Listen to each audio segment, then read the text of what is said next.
Welcome to Family Business World. I'm your host, Dr. Dale Caldwell. Honored to have another amazing guest, Kyle Eisele, who is here from Coast Tile and Marble Supply. And Kyle, welcome. Thank you very much, Dale. I appreciate it. I'm really looking forward to this conversation because in addition to being part of a family business, you are a family business major. I'm actually teaching the family business management course at Fairleigh Dickinson University, and I run the Entrepreneurial Institute. So we have a lot to talk about when it comes to family businesses. But I want to begin, as I always do, about the history. So tell me a little bit about the history of your family and the family business. Yeah, absolutely. I mean, it's almost where do you start? It goes back to generation 4 is what I would be in the tile industry. Okay. My great-grandfather was a tile setter. My grandfather had worked with his brothers underneath him, and eventually my grandfather decided that he wanted to go out on his own.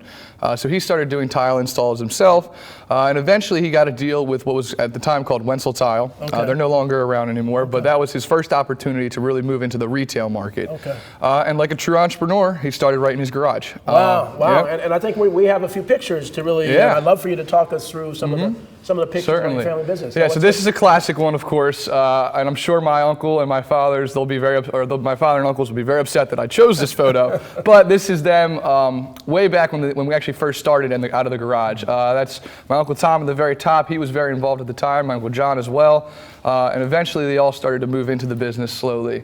But that's a great photo that just shows how long we've been together. That was before you. That's way before me. Yeah, photos look a little better now. Now what's this? So this truck was actually my grandfather's first truck once he started moving into the retail. So fun fact, originally it was called Bayshore Tile before Coast Tile. He actually hand painted that truck himself. Oh, really? Wow. Yeah, he was very proud of his work, and he always had a huge attention to detail and always wanted everything to be perfect. And you'll see that translated through the generations as well. Wonderful. So this one's a unique one because that's actually my grandfather sitting on his father's truck. Oh my goodness. So that's a very old photo, but you'll see Joe H. Eisele's tile. That was way back, but tile stayed in the family for a very long time. Do you have any sense what year that was? Oh gosh, I probably wouldn't be able to. In like the 40s. Nice. Yeah. That one's one of our newer. It was one of our newer trucks, so it got retired in the recent years. But that's my uncle driving it there. So you see that the logo stayed pretty similar. The lighthouse is one of our staples that we love. Emphasizes the shore. It's always stuck with us. Wonderful. So that's a great one. And then this is all of us today. We are up to about 24 of us in the Eiseles. Queen Bee standing right in the middle. My grandmother, she's really in charge of everything. And then my dad, my uncles, my aunts, everyone that was also on a vacation together. So, well, the pride, what I love is just the pride of families and family businesses. And people don't understand. This is America. This is what made America. This is more than 60% of the employees and the businesses and the gross domestic product. And so, now tell me a little bit about you and your background. You're a dynamic guy, a young guy. So how did you get involved in all this stuff? Well, I mean, it started at a little bit more, obviously, in family businesses, you'll find that we all work at a young age in the family business. You can never get enough hands, obviously. So I grew up working at the shop, sweeping the warehouses, helping the guys out there loading tile, picking out the different things, eventually moving into the sales floor and all that during my summers, because I studied at St. Joseph's University, like you said. I majored in marketing and family business and entrepreneurship.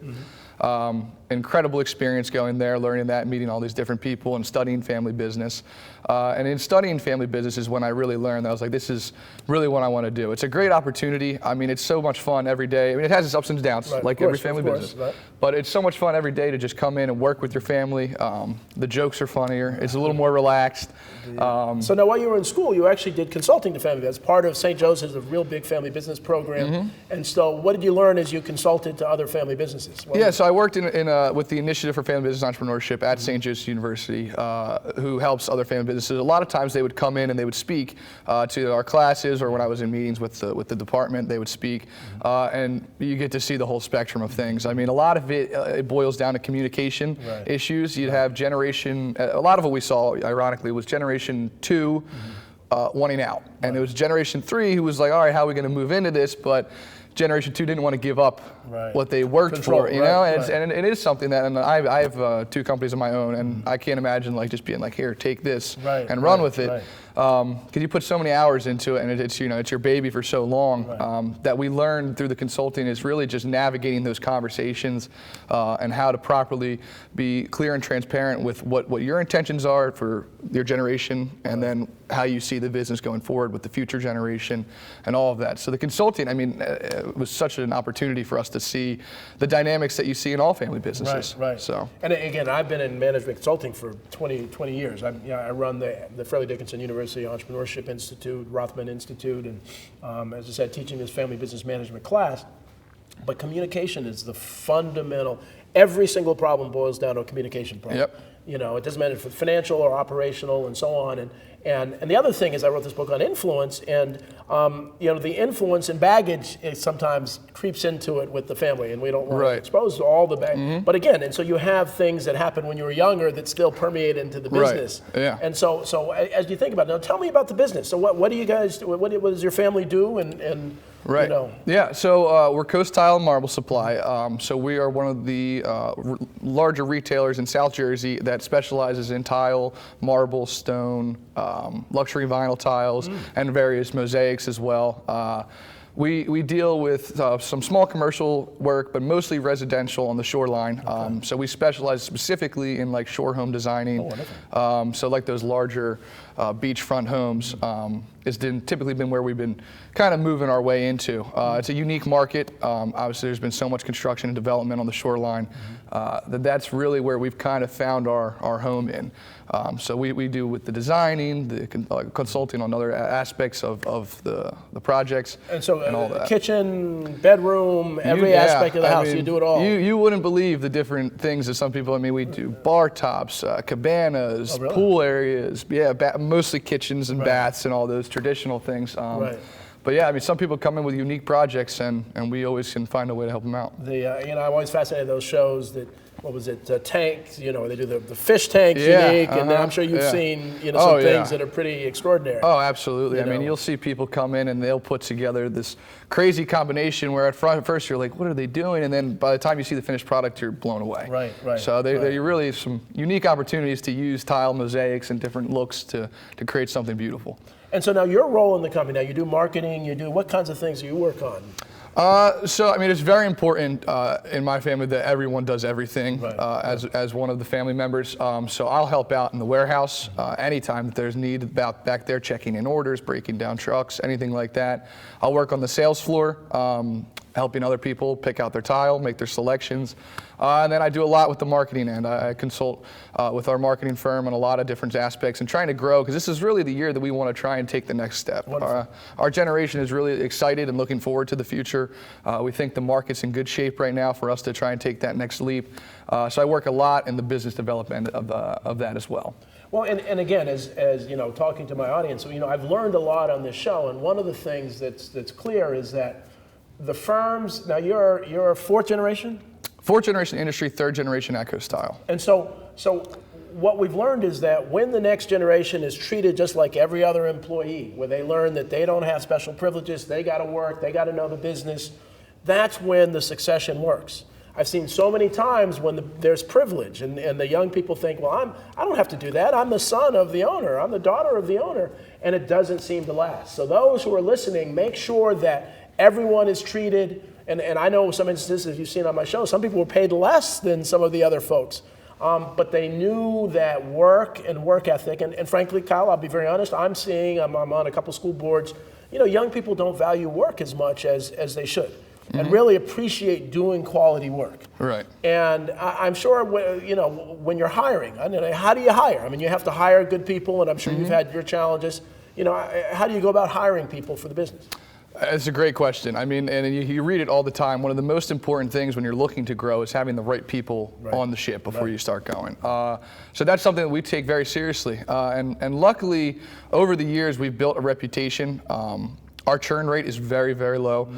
We keep employees for a long time because we build a culture around a team aspect. We're not commission based. None of that applies. And we focus on our employees being happy, very flexible with everything, all of their needs, because we know that when they're happy, they're going to be more productive, everybody's going to be more productive, and ultimately the customer is going to get a better experience when they come in. So we've had a lot of word of mouth.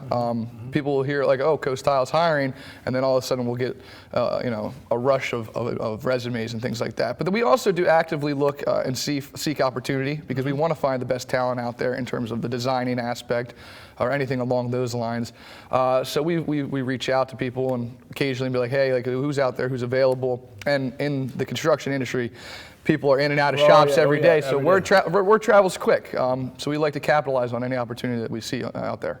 Well, and the other thing that's fascinating is that family, employees are treated like family. And so often, and again, as we'll talk a little bit about public policy, but so often people don't understand that, it's not that they're trying to take advantage. Instead, people, once you're in the business, once you do a good job, you become part of the family. And there are all sorts of undocumented things that they do that benefit employees. Absolutely. And so I don't know if you want to talk about some of the things that you do with your employees and. Yeah, I mean, we really focus on creating an environment where if you need to take off, I mean, as a family, my father and all the other owners, they would kick off early to go see one of my games, or a soccer game, or a football game, or baseball, or anything like that.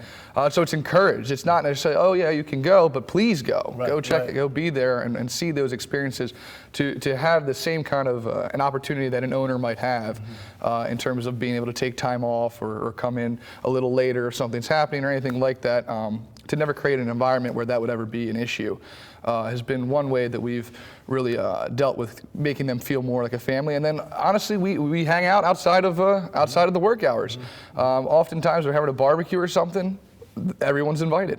So we're all coming out, we're throwing cornhole, everyone's having a good time. And that creates an environment where you don't feel like you're just work colleagues, you're friends, and eventually you feel like you're family.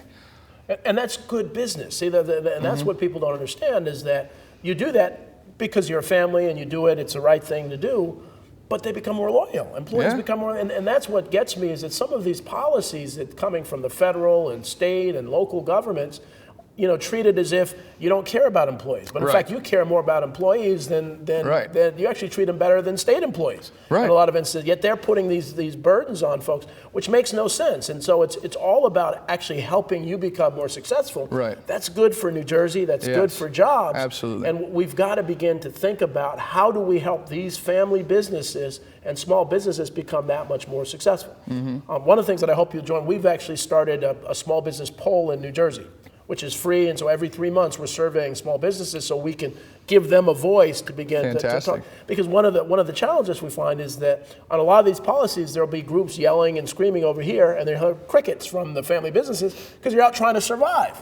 You don't have time to be lobbyists in Trenton because your margins are so slim. The other thing that's really important, and as opposed to kind of the online retail, is that more dollars stay in the community. They give back in the community. Can you talk about some of the things you've done in community involvement and support?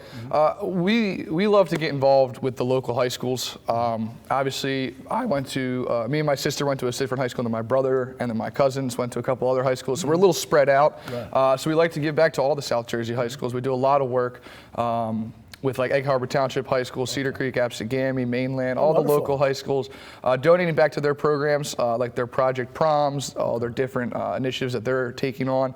And ironically, we've also been able to donate back to a couple of different art programs. Oh, really? Well, let's talk about, I think we're going to have to take a commercial break, but I want to pick that up right from there and hear more about how you're giving back. Great. Yeah. Every great company has a mission, and at Mrs. G, ours is to sell products and services that make life better. When you visit us, you'll experience a showroom filled with brands you know and love. Our products help you cook better, clean better, wash better, and grill better. We currently have over 250 online reviews with an average of 4.6 out of 5 stars. So check out what your neighbors have to say about Mrs. G. After all, they're our neighbors too.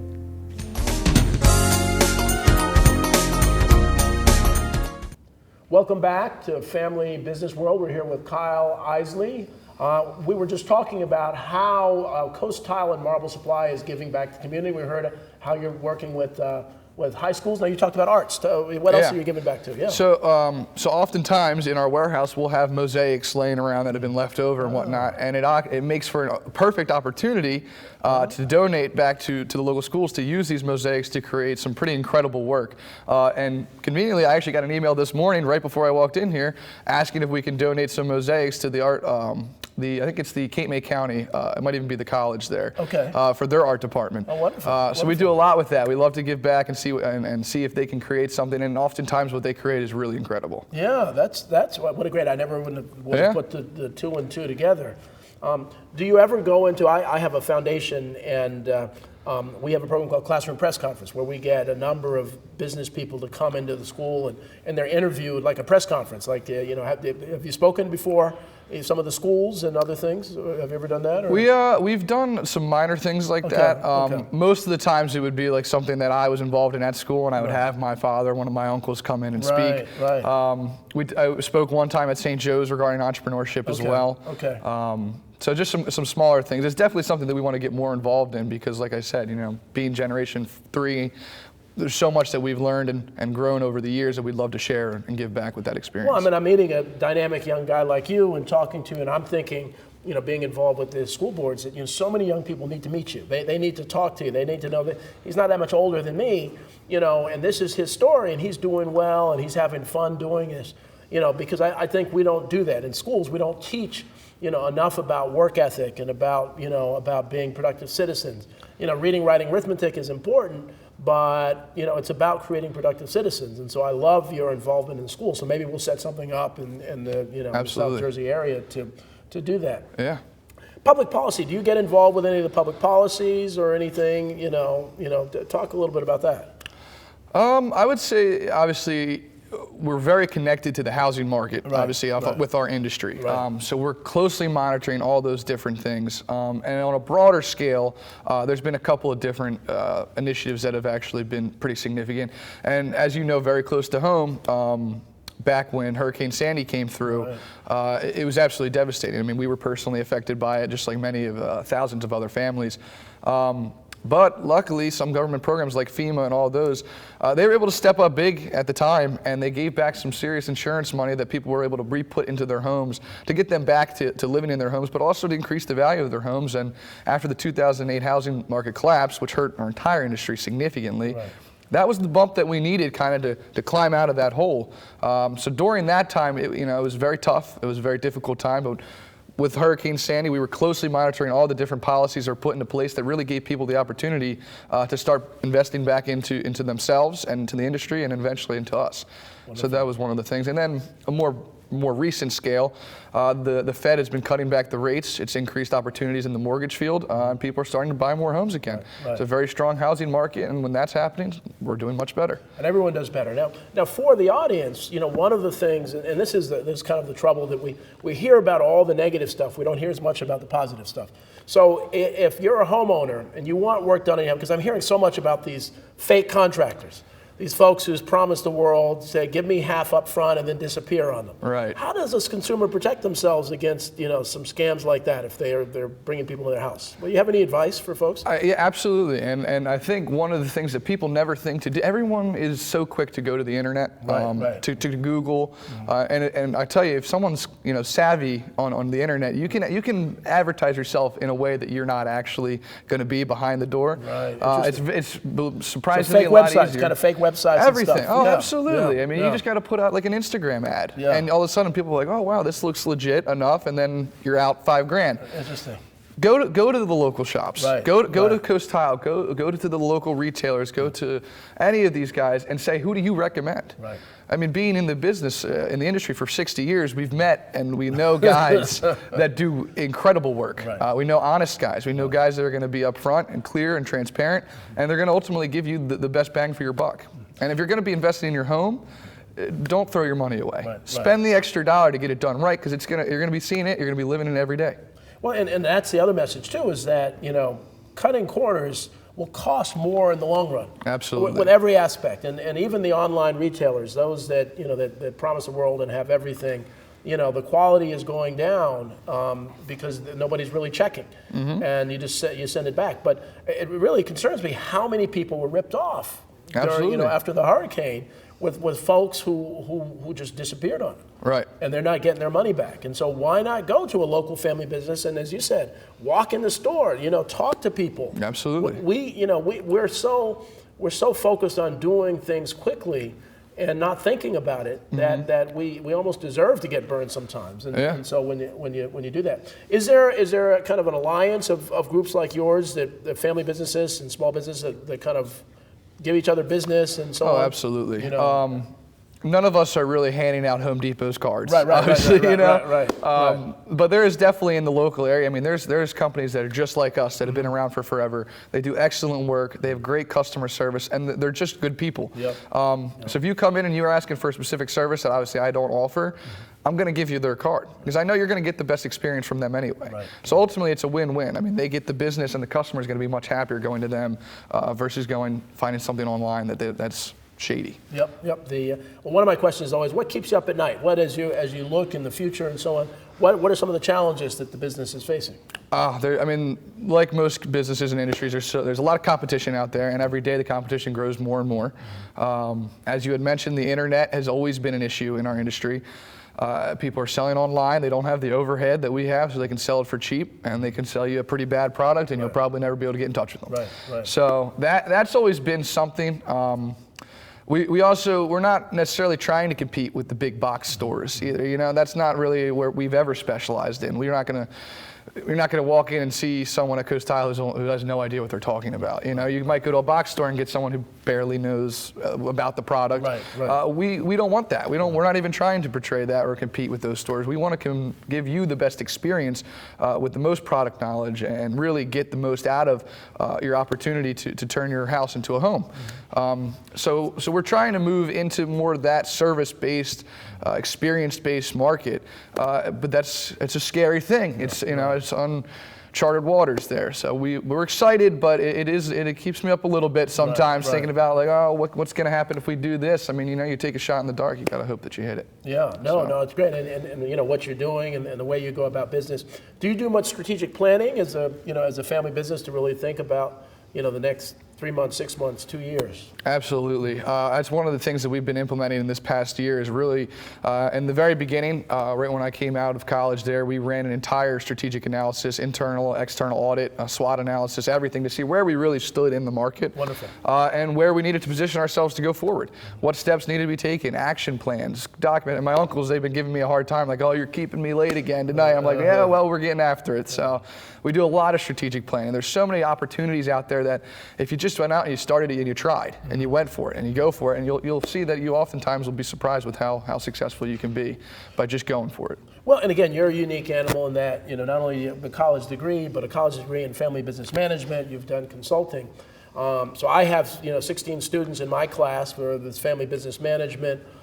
Is there a benefit in taking that class even if you aren't from a family business? If you're a student, Absolutely. What are some of the benefits of just going to that kind of class? There's countless benefits, and it's a shame that there's only 16. It was the same at St. Joe's. It's a very small group of people, and it needs to be bigger because, and what I always told my advisors and everything, the unique thing about taking family business, it's one of the only majors that teaches you how to be an owner and not an employee. Right. And that's a totally different mindset. And it's the work ethic, it's everything like that you'll learn from that. And as we were talking about earlier, roughly 95% of companies are family owned, whether it's a big corporation that's family owned or someone small like us that's family owned. Learning those dynamics of how people interact and the chain of command and how to properly, navigate those waters is an incredible opportunity for you to really understand what's happening out there in the world.